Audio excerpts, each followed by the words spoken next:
Hi friends, അപ്പോൾ ഇത് നമുക്കൊരു ബീഫ് കട്ട്ലേറ്റ് ഉണ്ടാക്കി നോക്കിയാലോ. അതിന് വേണ്ടിയിട്ട് ഞാൻ ബീഫ് വേവിക്കാൻ വെച്ചിട്ടുണ്ട് കേട്ടോ. അതിൽ മഞ്ഞൾപ്പൊടി, മുളകും പൊടി, ഉപ്പ്, ഗരം മസാലപ്പൊടിയൊക്കെ ചേർത്തിട്ടാണ് വേവിക്കാൻ വെച്ചിട്ടുള്ളത്.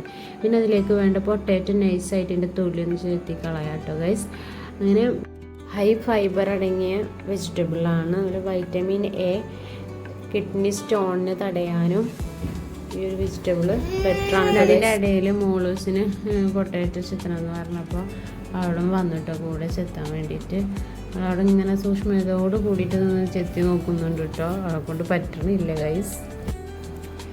പിന്നെ നമ്മുടെ പൊട്ടാറ്റോ ഒക്കെ തൊലി ചെത്തി കഴിഞ്ഞിട്ടുണ്ട്. അപ്പോൾ നമുക്കത് നന്നായി ഒന്ന് വാഷ് ചെയ്തെടുക്കാം കേട്ടോ ഗൈസ്.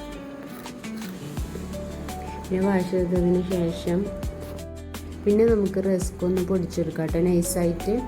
ഉരുളൻകിഴങ്ങ് വേവിക്കാൻ വേണ്ടിയിട്ട് ഞാൻ ബീഫ് വേവിച്ച മസാലയിൽ തന്നെയാണ് ഇട്ട് കൊടുക്കുന്നത്. എന്നിട്ട് അതിൽ വെള്ളം ഒഴിച്ച് കൊടുത്തിട്ട് നമുക്കത് മൂടി വെച്ചൊരു 3 വിസിലൊക്കെ അടിച്ചാൽ നന്നായി വെന്ത് കിട്ടും. ഉപ്പ് ഇട്ടിട്ട് വേവിച്ചെടുക്കാം. പിന്നെ നമുക്ക് ബീഫ് ഇതാ ക്രഷായിട്ട് അടിച്ചെടുത്തിട്ട് ഇത് നമ്മുടെ പൊട്ടാറ്റോ വെന്ത് കഴിഞ്ഞതൊന്ന് വെള്ളം വാർത്ത് വെക്കാം കേട്ടോ ഗൈസ്. പൊട്ടാറ്റോ നമുക്ക് ചൂടാറാൻ വേണ്ടിയിട്ട് വെക്കാം കേട്ടോ. പാനിട്ട് വെച്ചിട്ടുണ്ട്. അതിൻ്റെ ഇടയിൽ നമുക്ക് എഗ്ഗ് ഒന്ന് പൊട്ടിച്ചെടുക്കാം. അതിലേക്ക് ഉപ്പിട്ട് നന്നായി ഒന്ന് അടിച്ചെടുക്കാം കേട്ടോ എഗ്ഗ്.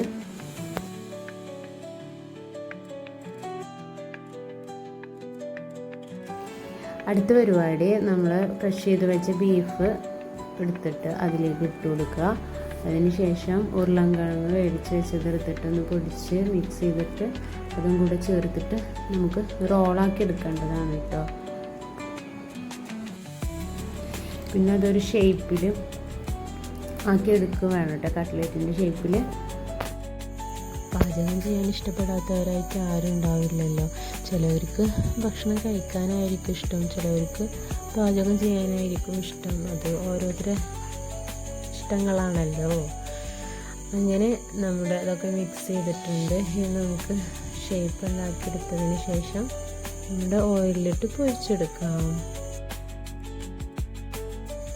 എനിക്കെന്തായാലും രണ്ടും ഇഷ്ടമുണ്ട്. പാചകം ചെയ്യാനായാലും കഴിക്കാനായാലും എനിക്കിഷ്ടമാണ് കേട്ടോ.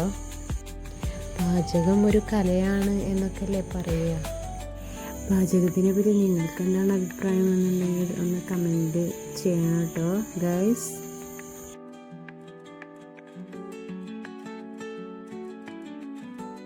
അങ്ങനെ കട്ട്ലേറ്റ് ഇതാ ഷേപ്പാക്കി എടുത്തിട്ടുണ്ട് കേട്ടോ.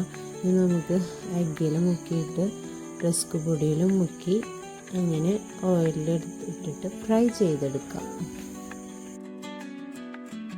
ഞാൻ കയ്യിലാവാതിരിക്കാൻ വേണ്ടിയിട്ടാണ് കേട്ടോ സ്പൂണിലാക്കിയിട്ട് അതിൻ്റെ മുകളിൽ ഇട്ട് കൊടുക്കുന്നത് റസ്ക് പൗഡർ.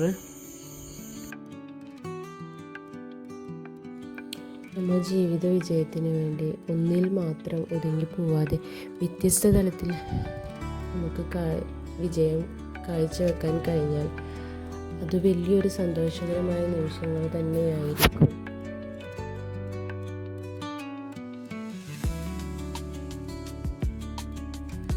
അങ്ങനെ ഇന്നത്തെ വീഡിയോസ് ഇത്രയേ ഉള്ളൂ ഗൈസ്. ഇഷ്ടപ്പെട്ടെങ്കിൽ ലൈക്കും സബ്സ്ക്രൈബും ചെയ്യാൻ മറക്കല്ലേ ഗൈസ്.